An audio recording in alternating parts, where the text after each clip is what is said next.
Hey, it's Professor Dave from draganddropcode.com. I'm going to build a quiz app, but I'm going to build it from a spreadsheet. So I've got my questions in my spreadsheet, my answers in my spreadsheet. I've got a picture for each question, which I actually put on Cloudinary. Cloudinary is a free service where you can upload images or media, whatever you want, and then you get a URL for each of those. And so I've got the URL for each of the images I put up, but you could put your images anywhere as long as you get a URL for them. So I want an image to show up in my quiz. And then I've also got these answer choices. And these are like for the multiple choice quiz, right? And the percent sign is what splits the different choices. So like for the first question, Montgomery, Alabama is the right answer, but there's three choices and the percent signs split them up.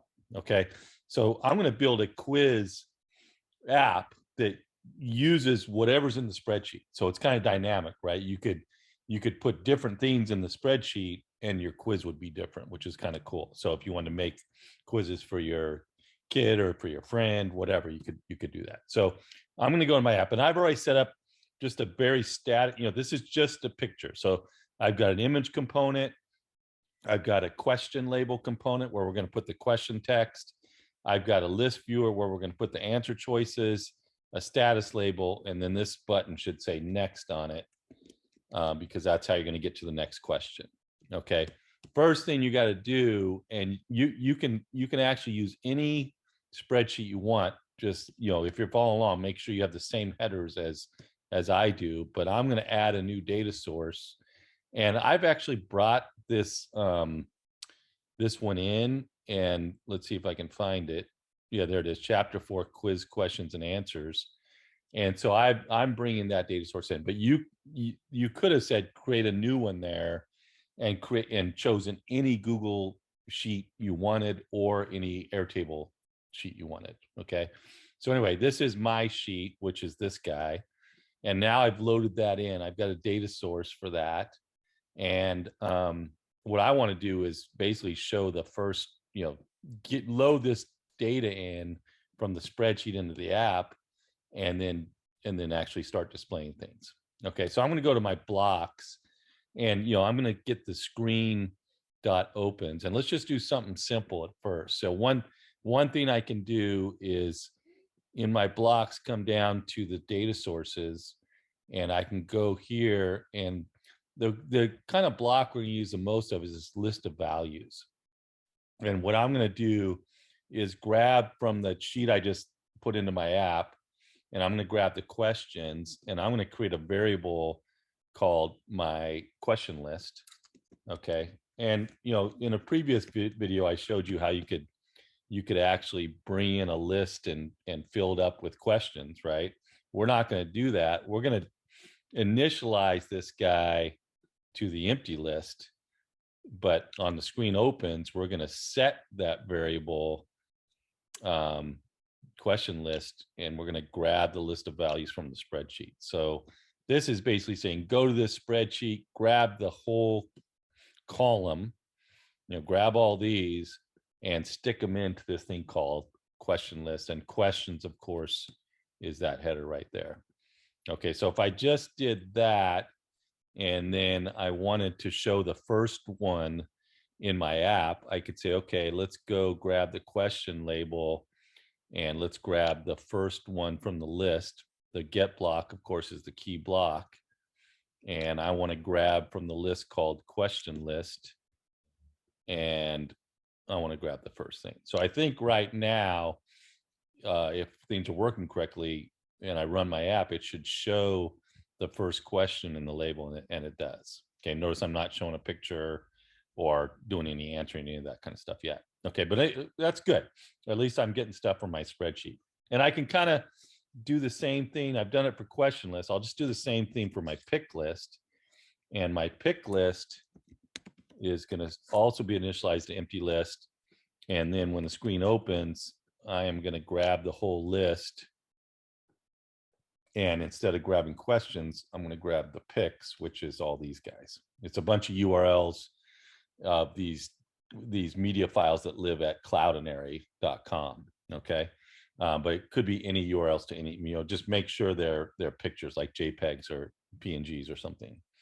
Okay, so now I think if I just set my image, and once again, I want to grab the first item, not in question list, but in pick list. And I think now when I run my app, it's going to show the first picture. Cool. So now it's loading this in from Cloudinary, grabbing the first question here, and we're on our way. Okay. So, it's a, the code is a little bit harder to get because it's abstract, right? You don't actually see the questions in here or the pictures like you do with the quiz if you have static data. All the data is coming from this spreadsheet, and that's what makes it a little more abstract. But anyway, I'm just going to continue on, and let's go ahead and grab the answers. So once again, grab my variable. Let's change the name to answer list,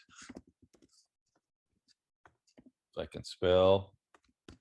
And it starts out as an empty list, but right when the screen opens, we are going to set answer list, and we're going to grab from the spreadsheet the answers, right? This whole column. Okay, and then finally, we're going to add one more variable, and I'll just do the copy paste, Command C, Command V. And this is going to be my answer choices list. And this is, it's going to be a little trickier, but for now, let's just grab the answer choices list. And it's going to be these answer choices. And just to, remind you, there's my answer choices. Each item is going to be a long string with percent signs kind of splitting each of the answers in those choices. Okay, so we're going to have to do a little more work to turn that string with percent signs in it into a list that we can display in our list item. Okay. Anyway, so I'm going to go ahead and do that. So in my variables, I'll create a variable called answer choices as, I'm going to say current answer choices text. Okay, so this is going to be some text. And what I'm going to do is I'm going to set current answer choices text. And I'm going to set it to the first item in the answer choices lists. Okay, so I'm going to grab this, and I want current answer choices lists. So I'm going to grab the first one and put it in this other variable called current answer choices text. So I'm basically grabbing the current long piece of text, the first one, but it's got 3 things in it. Okay. And then I'm going to have one more variable, which is going to be the current answers as a list. Okay. Because I need to, instead of having this long piece of text with percent signs, I need to convert it into a list. And I'm going to call that current answer choices list. And I'm going to initialize it to an empty list. Okay. And all I'm trying to do is build a list of the answer choices for each one. So I need to convert this text to a list. And in the list folder, there's a very powerful block, and it's called make list from text. So it says, if I've got a long piece of text with some delimiter just means what's separating the things. It might be a comma, but I couldn't use comma this time because my actual items have commas in them, right? Because it's a city, comma, state. So my delimiter is these percent signs. So I want to grab each of the 3, I want to grab each of the 3 things. Let's make sure I didn't screw this up. I did screw it up. Knoxville, Tennessee, and Montgomery, Alabama.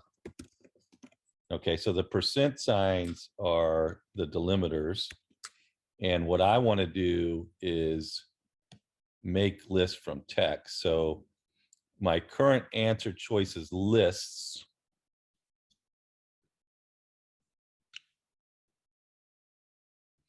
is going to get set to, let's make a list from this current answer choices text. So that's the long thing with the percent signs in it. And the delimiter, of course, is going to be the percent sign, only because that's what I put in my spreadsheet, right? I could have put anything as a delimiter, but that's the delimiter. So what I'm thinking is, with that little block, it's going to make a list of 3 things: Knoxville, Tennessee, Montgomery, Alabama, and Houston, Texas. Okay, and then of course what I want to do is, in my list viewer, I want to show that list to show the user all the potential answers that they can choose. And I want to make sure I grab the right variable, which is current answer choices as a list. All right, let's see if it's working here. And this is just on the screen opens, right? We still need to deal with the next button. But right now, when I run it, shows my picture, shows the question, and shows the 3 potential answers. Okay, cool. I think that's really the hard part. Now we just got to do some work with the next button. Okay, so my screen dot opens is working. I need to code my next button, and I need to have an index variable, which kind of keeps track of where we are in the list. So I'm going to go ahead and create a variable called index, which will start out as 1, of course. All right, and what I want to do is, when we get to the next button, I'm going to increment my index. So I'm going to say set the index to itself plus 1, right? If it's 1, make it 2. If it's 2, make it 3, etc.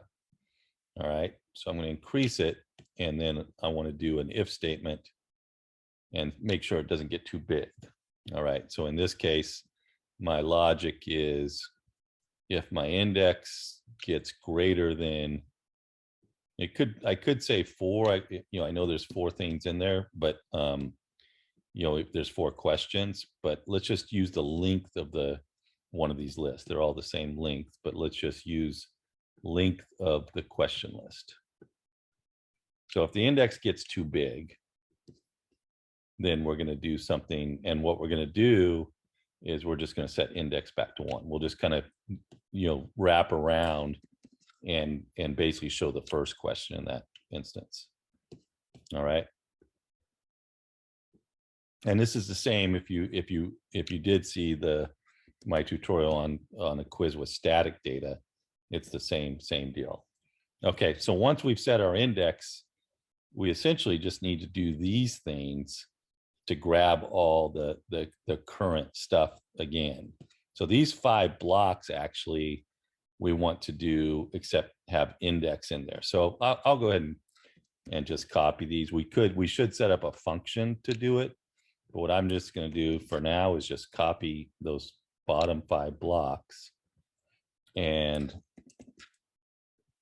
unfortunately, I got to copy them one by one. So let's go ahead and do that. And we want to copy the picture and the list viewer. So when they click the next button, we need to, kind of, once again, set all the question, the picture, and the list items. But we don't want to grab the first item like we do when the screen opens. We want to grab the indexed item. Okay, so I'm just going to replace all these 1s with index.